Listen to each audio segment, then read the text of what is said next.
Hey y'all, welcome back to Made It Out. Today's guest kind of feels like a bucket list moment.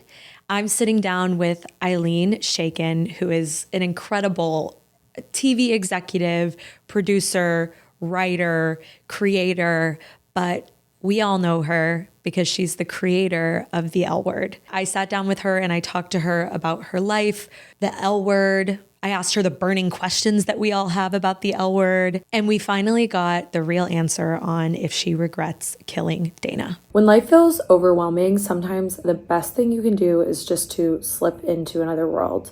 Whether you need a break just from like the daily grind or you want to get lost in pleasure, Dipsea is the perfect escape.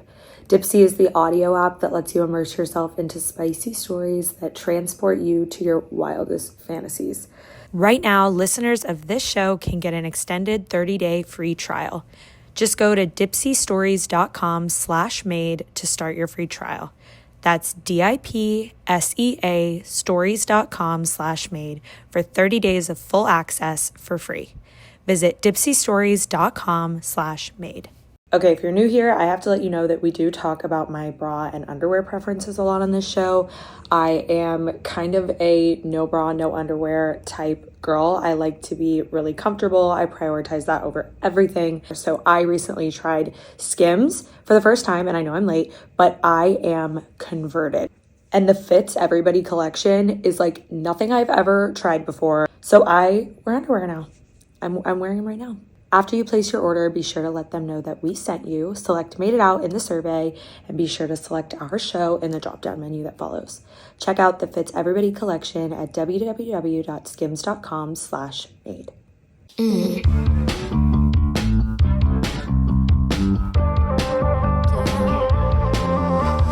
It is an absolute honor to have you here. Oh, please. Especially as people who make content for queer women and shows for queer women. It's like you've been a pioneer of lesbian culture and you've created representation for us forever. And I want to get to all that, but I want to know just more about you as a person. So can we start at like, what's a snapshot of your childhood?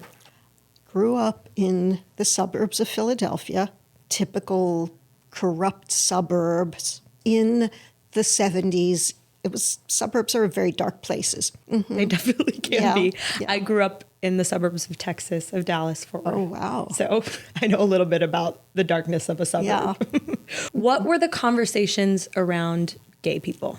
There were no conversations around gay people. There were some gay male cousins in Baltimore that they used to whisper about, like my mother's cousins, that is, not my cousins, but from her generation. I can't even remember what they said, but it was basically, they're a little, that kind of thing. Little later on, I remember like the first conversations or the first even mentions of deviant sexuality as it would have been thought of then. I became friendly with this older woman, and I don't remember much about the friendship, but she was just like very butch, and I'm pretty sure not gay, but my mother was so concerned, and I think, I'm trying to remember the word she used, because I don't think the word was queer, but the word lesbian was never mentioned, and it was, but do you think that she may be after you in that way? Interesting. How old were you? Probably like 14 or 15. Oh, wow. Not in any conscious way aware that I was going to turn out to be a big lesbian. The big lesbian. Did you have any idea? I didn't, but in retrospect, yes. Of course. Yeah. What were some of the signs? Well, like besides hanging out with this very butch woman. I remember relating more to boys, wanting to dress like boys, always wanting to have like boy hair, having crushes on women. I'm jumping ahead now, but I didn't come out until after I was graduated from college. Right. So all of those things meant nothing to me at the time other than some like vague discontent that I felt. Yeah. Were you able to like name that it was a crush, or are you only able to do that in retrospect? In retrospect. Yeah. I mean, there came a moment when I knew I had crushes, but I still didn't talk about them to anyone. Right. What was representation like back then? Well, there was no queer representation. I can't remember ever seeing a gay character. I think I did the thing that a lot of queer people have done. I mean, until we actually started getting some representation in film and television, which is I transposed gender when I watched movies and had crushes on movie stars and related to their male love interests because that was who I wanted to be. I didn't want to be the glamorous woman. I wanted to be with the glamorous woman. Wow, that's so interesting. I've never really heard it put that way. I always had like a fixation on women characters, and I don't think I knew that that's what that was. But it's like, yeah, of course that's what that was, you know? So what gave you, if you have nothing, you have nothing to turn to, nothing to look at, what gave you the courage to come out, or even the courage to accept it within yourself? I wouldn't call it courage. I would call it stumbling through life and bumping into things. And what did that look like? Well, are you ready for my coming out story? I'm ready. Give it to me. Lay it on me, Eileen. There are, well, you know how, I mean, we all come out at various moments in our lives. I mean, there's the moment when we come out to ourselves. There's the moment when we come out publicly. We sometimes come out and go back in. So I'm a little leery of telling you my first coming out. There were a couple of moments before this, like when I was in college and I was realizing that I was attracted to girls, but I never spoke to anybody about it. Okay. There is a story that I tell, and I've told it a lot, and I told you that I might be a little lurid, but this is like really crossing a line and putting it out there. All right. And I told it to my agents the other day, so maybe I can tell you. Yes. I'll keep it more kind of vague and anonymous than I usually do. But the first woman I ever had sex with was a hooker who was paid for by one of the bosses at the company where I worked. Wow. And I wasn't out. I hadn't identified myself as gay. I don't to this day know what he saw when he looked at me, but he knew that I would be into it, and he proposed it, and somehow I wound up doing it. Wow. Okay. I mean, I should have said sex worker and not hooker, but sex worker. Okay. a sex worker. How did this situation come about? Were you really close with this guy? Like, no. Were you out one night? No, this was, I can't This seems so inappropriate. But like, I'm so happy for you. It was wildly inappropriate. And it's a good story, but other than that, it was not a great positive experience. It was Hollywood in the very early 1980s. Mm-hmm.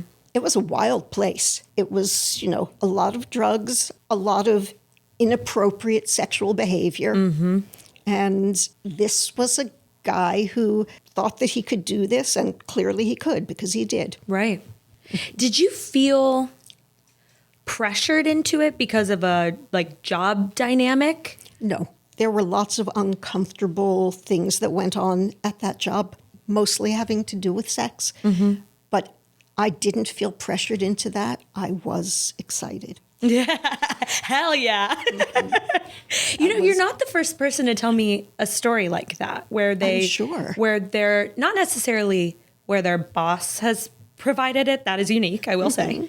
But that their first experience was with a sex worker. Yeah. I think it's like we just find these ways to explore these things inside of us. Like it's always going to come to the forefront, Yeah. Well, and sexuality is so interesting and nuanced. I believe this is still true, and I know it was true at the time. There were a lot of sex workers who were queer, a lot of women who made their money as sex workers and then went home and slept with women and felt safest and most comfortable in those relationships. And I think that there's something in all of that, the ways that we discover our transgressiveness. And I say that with affection. I celebrate transgressive sexuality in myself and anyone. It's probably not transgressive, but it expresses something that defines our otherness, our independence. Right. So you have this moment, and then what does that bring out in you? So it brings out a breakup with my boyfriend, whom I lived with at the time. I told him, and he cried. Oh. And was he shocked? I think he was shocked. Yeah. Yeah. He was shocked, and he was just really sad and Yeah. hurt. Then it brought the inevitable introspection, self-interrogation, and the next phase of my coming out is a story that I told on the L Word. My story was not as glamorous, but I then had started realizing that I was gay. And there was this little cafe on Melrose Avenue that I used to go to and drink really strong coffee and pay $10 for a slice of cake, all because it was owned by some lesbians. And there were no lesbians at the time, except the women that owned this cafe. Yeah. And I would just go and sit at the counter and drink so much espresso that my hands were shaking. You know, I really love that because we get so many questions on this podcast of like how to make community and how to build community and how to meet, you know, other lesbians. And it's like, go where the gays are. Go where the only two queer women you know of are. Yeah. And drink their coffee. So, you know, I wound up having my first affair with the woman that owned that cafe. And then I cast Karina Lombard to play that character. What? Oh my God. This woman was lovely, but she was no Marina. And I guess I was no Jenny. Oh my God. I love this. Okay. So that kind of brings me to the L Word is kind of based on your life. In a way. Yeah. I mean, it was more inspired by my life. Yeah. Characters were all fictional, but there were certainly people in the real world that had inspired some of them. Can you tell me about kind of your friend group and your scene back then? It was, so LA, mid to late 90s now, there was a scene by then. I mean, things were happening. There were clubs. There were women that got dressed up in high heels and went out dancing and had big jobs and were behaving really badly in all the best ways.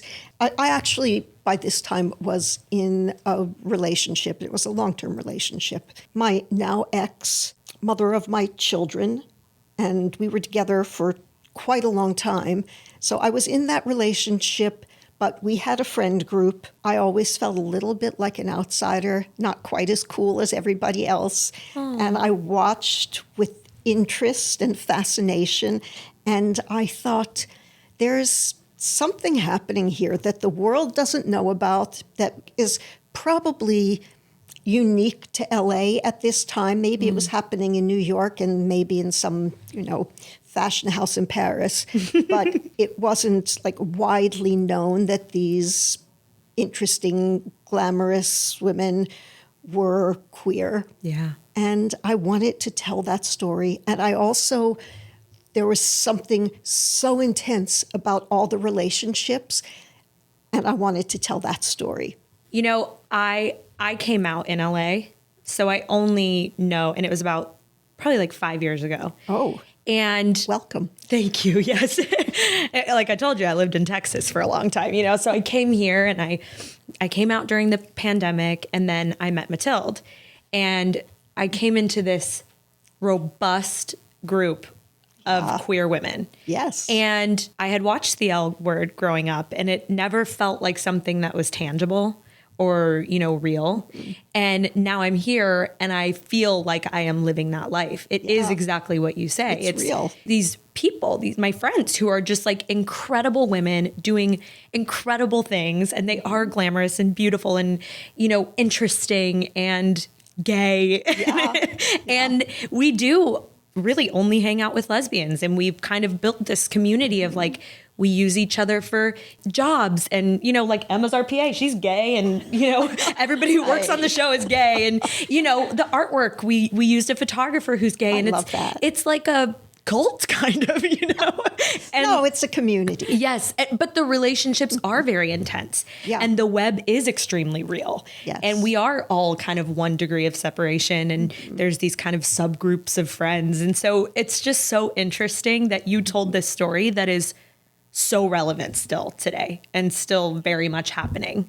So very cool. Well, I hope that we never go away. Yes. But it is kind of fascinating and gratifying, and also in some ways disappointing that the L word still is one of our few kind of vehicles for representation. We still don't see ourselves in too many other places. There are a lot of great queer characters on television right now.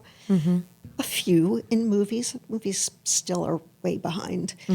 But the community aspect of being queer is distinct and not often represented. Yeah, it's such a beautiful story to be told. And it's like a shame that there's not more out there. Matilda and I actually met because she had created a TV show. Oh, wow. It was a unscripted show and kind of like a docufollow series of basically our group of friends. And she casted me for the show, and that's how we met. And that's actually a great story. It's kind of crazy. And so it was a major network that paid for the pilot, and we thought it was going to, go. And so all to say, we know the kind of trials and tribulations of trying to get a show made. Yeah. Every time a queer show doesn't succeed, we all get canceled. Yeah. And it's not the way that it works for straight people or others. There's so many stories to tell, and we should be out there telling all kinds of stories. That's basically how this was born, because we were like, okay, well, if they're not going to do it, somebody needs to do it. And so we kind of started the podcast, and then that's great. It's been so great because overnight it kind of was like, okay, like there is a hole for this, and there is a market for this. And so it's kind of been our whole goal to now go and create. We never wanted to be in podcasting, it's like we want to be in shows. And so it was kind of just a thing to prove like, there is a need. And so, but I'm sure back when you had this show made, it was even harder. So I kind of want to hear about that. It's kind of bizarre because on the one hand, it was harder because nobody was looking for a gay show. There hadn't been gay shows. I sold the L word on the heels of Queer as Folk, but I thought of it before Queer as Folk and pitched it before Queer as Folk. The conventional wisdom was, this is not going to happen. When I first pitched it to Showtime, the executives I pitched it to said, "You'll love this." It was two women. Love this, love to tell this story, but the guys down the hall, the guys in the suits with the corner office, never going to happen. Wow. And then they bought Queer as Folk because it was a successful British format, which, still happening in our business. You have to find something that justifies what you already know. I had written a movie for Showtime. It's called Dirty Pictures, and it was about Robert Mapplethorpe and the controversy around the work and, the furor in Congress over what they thought of as pornography. And it was this just great political story about a museum director in Cincinnati who was arrested for showing Mapplethorpe's work in his museum. I'm telling you that story because the movie, which was directed by the great Frank Pearson, who was a brilliant screenwriter. He wrote movies like Dog Day Afternoon. He directed it. It was nominated for a Golden Globe. Wow. Showtime's first Golden Globe. And it meant so much to Showtime. We went to the Golden Globes. I was with the guy in the corner office, the president of the network, at the Golden Globes. We won the Golden Globe. And he said to me at the Golden Globes, I heard about that little lesbian show you pitched, and I think we should try it. Wow. You know, it's kind of crazy to think, though, that that's what you had to do to get in the door with that. Well, and it was, it wasn't exactly planned. Yeah, but you had to win a Golden Globe to get something made. That's crazy. But the other crazy thing is that as hard as it was and as unlikely as it was that this little lesbian show would ever get on the air, I also could never have told this story, and the show never would have become the cultural touchstone that it is were it not a lesbian show. I mean, if I had pitched a show about a group of women friends who weren't gay, that never would have got on the air. Right. It was the fact that this was such a subculture and such a kind of a scandalous idea. Yeah. That actually, put it over the top. It's so interesting that that was such a moment and such a monument, and now we've backslid, and they won't. Why just with your knowledge of the industry, why? We're in the midst of a whole cultural backlash right now, which I don't even want to talk about. Yeah. But even in the ensuing years, because we haven't been in the midst of a backlash for the last 20 years, there still is that same prevailing attitude, which is, well, we already did a lesbian show. We don't need to do another one. Yeah. We already told that story. They had their chance. Right. Things have gotten incrementally better, but not significantly different than it was 20, 30 years ago. Yeah. That's so disappointing. Yeah. When life feels overwhelming, sometimes the best thing you can do is just to slip into another world. Whether you need a break just from the daily grind or you want to get lost in pleasure, Dipsea is the perfect escape. Dipsea is the audio app that lets you immerse yourself into spicy stories that transport you to your wildest fantasies.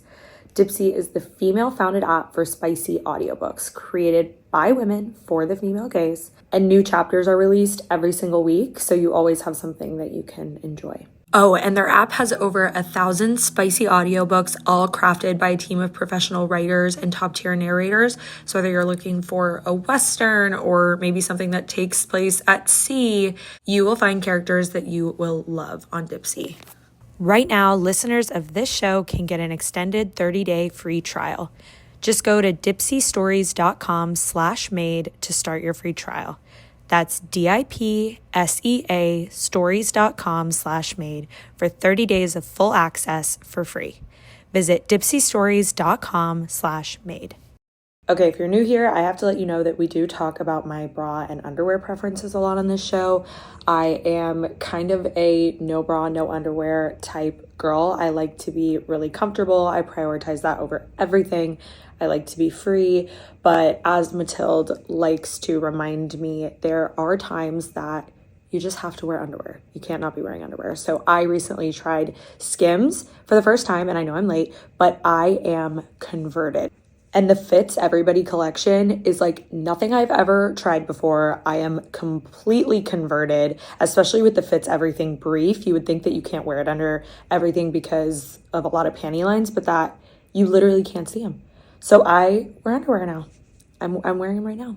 After you place your order, be sure to let them know that we sent you, select Made It Out in the survey, and be sure to select our show in the drop-down menu that follows. Check out the Fits Everybody collection at www.skims.com/made. What were some of the pivotal moments in queer representation on TV and in movies? Well, Ellen's coming out was a huge moment. It was a great moment for us. It was really important and meaningful to a lot of people, but it didn't change things. It changed a cultural conversation, but it didn't change television. Her show was canceled the next year. She suffered some setbacks in her career. The fact that she then went on to become this huge star in a genre that's really as mainstream as you can get was remarkable. Yeah. And said so much about the culture and how it changed, and also how women long for conversation and representation and aren't nearly so kind of skittish as men about sexual identity. But apart from Ellen, all of the queer moments on television and in film have been, all sad stories about people dying and people losing friends, family relationships, and ending in death and suicide. And I mean, that was representation. Yeah. Up until a point. I think that that's changed, but what's changed is that there just aren't that many stories being told anymore. Right. At the same time, our culture right now is as queer can be. Entertainment culture is dominated by queer stories and queer artists, and the best, the most popular music, the most amazing television shows feature queer characters in ways that aren't even being marketed as queer. They just are. And that, I think, is probably both evolutionary and revolutionary. Yeah. This all feels like a good way to kind of segue into the media company that you founded. Can you tell us about Runamuck? Firstly, it's had a couple of kind of incarnations before this present incarnation, which I think really is what Runamuck is and will be going into the future. But it started with Jennifer Beals and I and a few other colleagues wanting to do something really queer that honored the queer community, and particularly the L-word community that kind of coalesced around the original show and still loved it and still came out for it literally and figuratively came out for it. And, Jennifer, who isn't gay, but who feels as queer can be, just loves the community and loves the interactions and loves the folks who reach out to her. And so we started out talking about just making an event, making the L-word convention and making it ours. There are L-word conventions everywhere, but we've never done it, and we kind of are it, so maybe we should do it. At a certain point, and this was as our business was just kind of deteriorating around us. We went through the pandemic and then the writers' strike, and things were bad for everyone. And I know I felt kind of less certainty and less like I had less control over the stories I wanted to tell because things were becoming so prohibitive. I wanted to do something else. And at a certain point, I said to Jennifer, I'm not sure about the festival thing, because although I love the idea, I don't go to festivals. Like, never did, even when I was a teenager. And I'm not all that comfortable with it. What I do is make movies and television. Yeah. That's what I love doing, and it's what I want to do. Let's make this a media company. I said those words, media company, which are kind of grandiose. And we said, well, what does a media company actually do? How can we really make it a media company? And what I meant by that was I don't want to, and I've had a good time making television for many, many years, and I've been in lots of overall deals, and I've been associated with any number of shows, but I didn't want to be dependent on a studio, on big media, on somebody else making judgments and making decisions about the stories I wanted to tell. I wanted just a little bit more agency and control over my own work, and a media company sounded like what it needed to be. Yeah. We said, well, then we need to find a business partner, because neither of us is a businesswoman. Neither of us really has ever monetized anything on our own. We've created things of value, but we've never actually built an infrastructure. We don't know how to do all of those things. Anyway, we pursued this fabulous woman whom I had met at a queer Oscar party.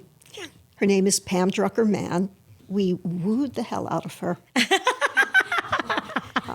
There was this moment when we're sitting at a cafe in New York, and Jennifer looks at her and goes, Pam, when are we going to put a ring on it? And Sounds like Meet a Matilda. but, Jennifer can do that very effectively. And so we put a ring on it. I love that. And we are now really building a company that we like to say is driven by queer creativity. We will make films, televisions, short form, long form, multi-channel. We'll meet the audience where they are. We won't make exclusively queer content or LGBTQ content, but everything we make will be through a queer lens and probably will be the queerest media company that ever existed. Wow. I love this. I love this. And have you talked about your first projects or? Not explicitly. When we announced the company, we referred to a few projects that we have in development. But I think we're about to make an announcement. And I've said before, and I will say again, that I'll probably be working on some new iteration of the L word on my deathbed.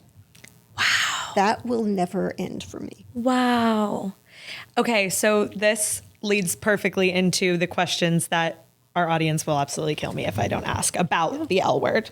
I'm sure you get asked this a lot. Do you regret killing Dana?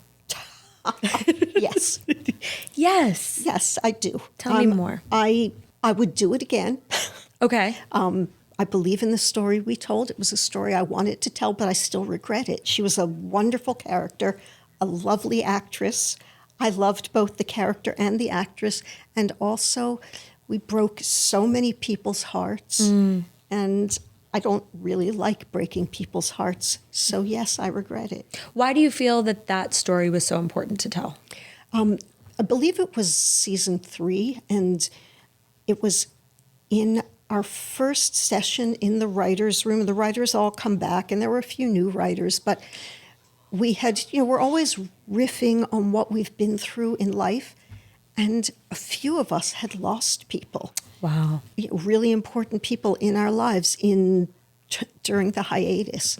And we were talking about it, and we were talking about queer community and how when you lose a friend, it's more than just losing a friend. We're family, we're community, and also we often face things that other people don't face, like being excluded from the celebration of life because the family doesn't want to acknowledge the gay friends or doesn't even want to acknowledge that a lost child was gay, things like that. And those were the stories that we wanted to tell, and I felt like it was a powerful story. Yeah.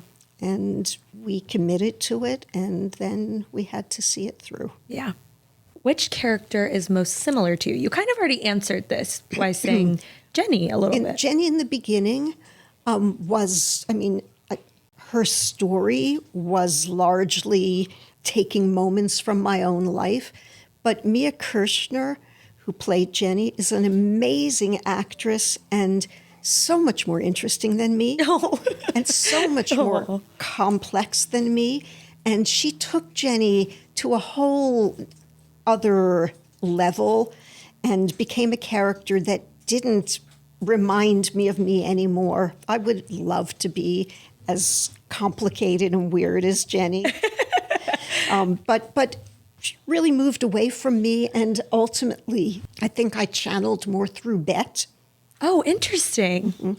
Like further on in your story?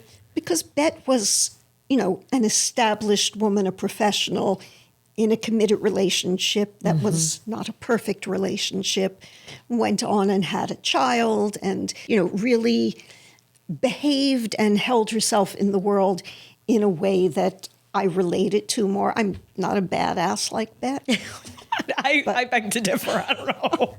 And that was also largely inspired by another good friend of mine who happily acknowledges it. She was my friend who ran the Hammer Museum. Oh, wow. The brilliant Anne Philbin was really my touchstone for Bet, and Jennifer studied her and learned about being a museum director from her.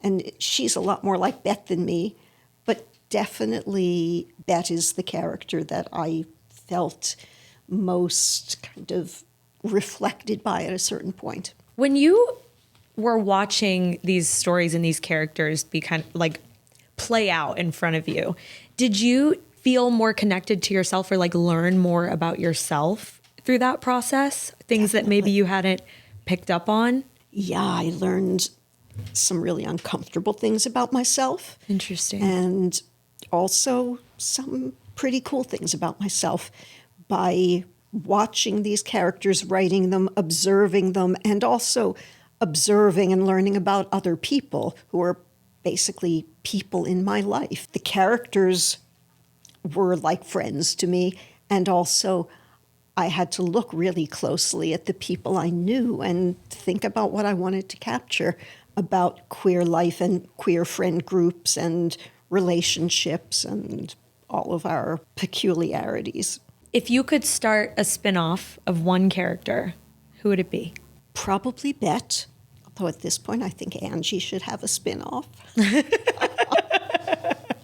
I can say Bet because we're roughly in the same age group, but probably there are other characters that other folks would love to see. Yes, personally, we would love to see Finley. That's right. Yeah.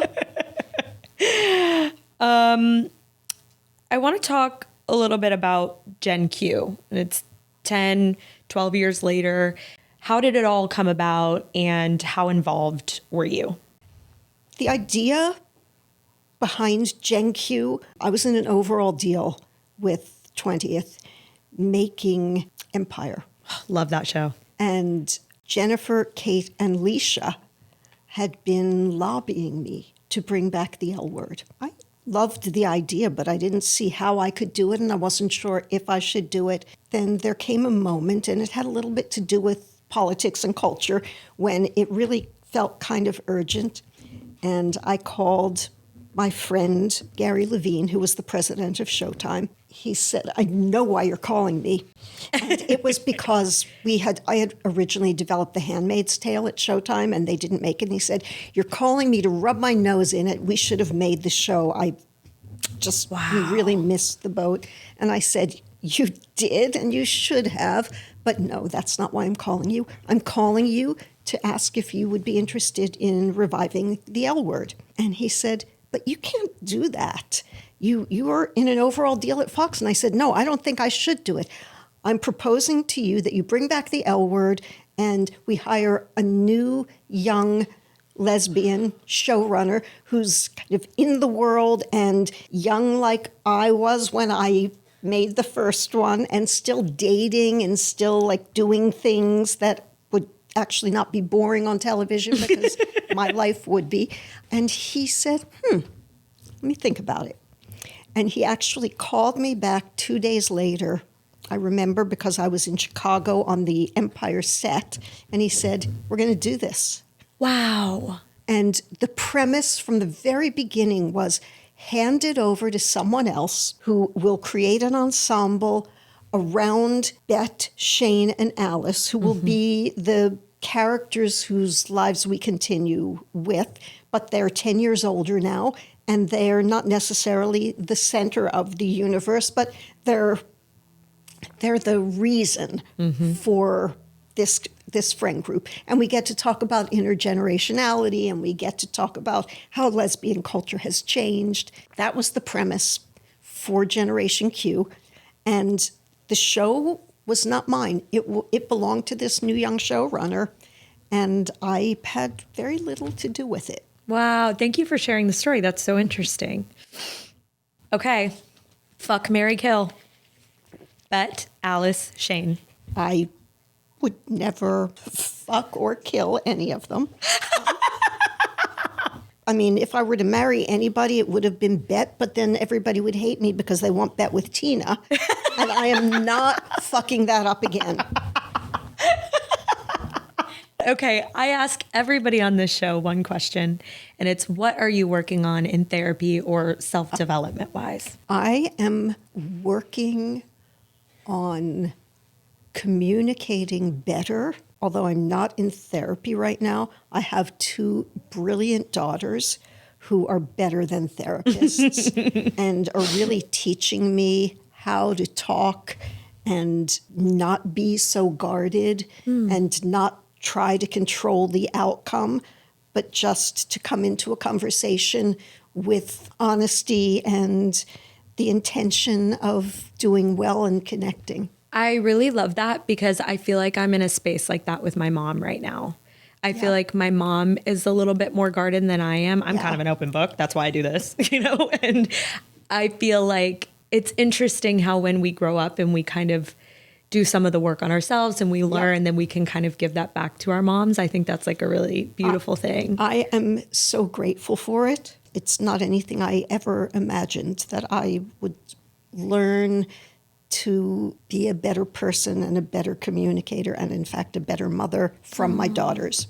I love that. That's so beautiful. Okay, we play a game. Okay. It's called You Haul or You Ghost. So you meet someone and they're perfect in every way except for this one like quirk. She doesn't text. She just constantly sends voice notes that are over a minute long. I ghost. You ghost. I ghost because I don't know how to listen to voice notes. That is so fair. That is so valid and fair. That wouldn't work. And I don't know how to send them. And I'm married, so this is not like a relationship thing. Yeah. But a new friend who said to me, I don't like to text. I like to send voice notes. Send me voice notes every now and then. And I don't know how to send a voice note. Do you still have her as a friend? She's a good friend, but we don't communicate much. Okay, that makes sense. Okay, what about she tells everyone she's bilingual, but she can only speak like a few words of Spanish. I ghost. That bothers you. Yeah. Okay. Yeah. That just, it doesn't track. It's indicative of other issues. That's fair. Okay, what about if she's never seen the L word? No problem. No problem? No. To me, I'm like, ghost girl, this is our culture. I'm intrigued by someone who's never seen the L word. And then I have folks who had never seen the L word who have great stories about seeing it for the first time. Yeah. Renee Rapp told me about her first time seeing the L word when she came out, and her girlfriend Toa said to her, have you ever seen the L word? You need to see the L word. You don't know anything about being a lesbian. Yes. So. It is a rite of passage. Mm-hmm. I have really enjoyed talking to you. I appreciate likewise, you being here. I love what you're doing. Please keep doing it, even as you make more shows for us. It's really important and great. Thank you. Can you please tell people where to find you and where to stay up to date on Runamuck? There is a runamuck.com, Perfect. emails, websites, and things, but I haven't learned to say, look for us at runamuck.com, but probably that would work. Yeah, I think that, and then also on Instagram, look up Runamuck. Runamuck on Instagram. And We run amok. We run amok. We run amok. That's the Instagram. Thank you. And we are just starting to build out all of this. So soon there will be a lot more content, a lot more story, a lot more to check in about. And so I hope that people will just give us a minute and then really dive in. Yes, give them a follow and stay up to date. Thank you again. Thank you.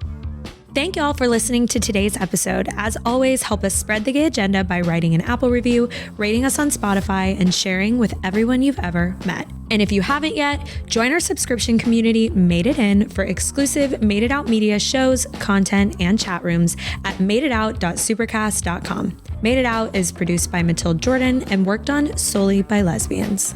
Sat by candlelight, me and you thinking the same.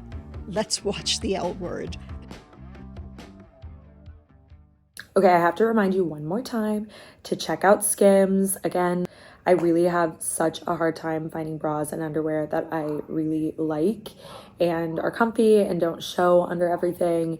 And this is it, the Fits Everybody collection. check out the briefs. I promise you they're amazing.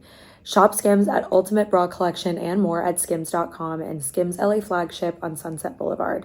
After you place your order, be sure to let them know that we sent you. Select Made It Out in the survey and be sure to select our show in the drop-down menu that follows. Check out the Fits Everybody collection at www.skims.com/made.